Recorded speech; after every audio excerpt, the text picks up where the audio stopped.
So take us through your season. I mean, April, to be honest, there's a lot of bad luck in that. You know, Sure. I think you had a 700 BABIP, which no one in the history of man has ever given up. But from there to now, it seems like just every start out there is just kind of getting better and better and better. How's your season? Do you feel like, how have you progressed? Yeah, the beginning of the season was a little rough. I was out there, I was pitching, and I was pitching well, but I was getting hit a lot. My deception wasn't really there, and worked on that with my pitching coach, and went over it and practiced it, and learned as much as I could throughout the process. I figured out a nice routine that I can consistently do and continuing to master. I feel pretty good about it. I'm looking forward to getting it better and better each day, and just perfecting it, every time I go out there and being ready to go to perform on the field for my starts. So you say like you added some, the deception wasn't there.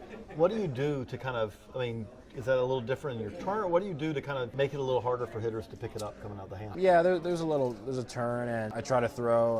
I try to pick up their tendencies, in the box, and where they're positioned in the box, and what their hands are doing, the certain swings, watching their approaches on deck, and just being prepared for that, and the data before the games that I can learn and go over with our analytic guys, and it's really working. It's going really well. I gotta ask. I've been asking the guys who throw hard. Just asking Dylan Cease about it. That first time you threw 100, was that? When first time you find out, hey, no, triple digits. Is it something that it's got to be a little crazy to think like I throw 100? But what was it like when you found out like no, I've touched 100? It's funny you say that. I skipped 100. I didn't hit that for the first time. I hit 101 the first time. So I skipped 100, and that was a great feeling. That was my senior year of high school. I forgot who we were playing, what game it was, but it was a great experience, a great feeling.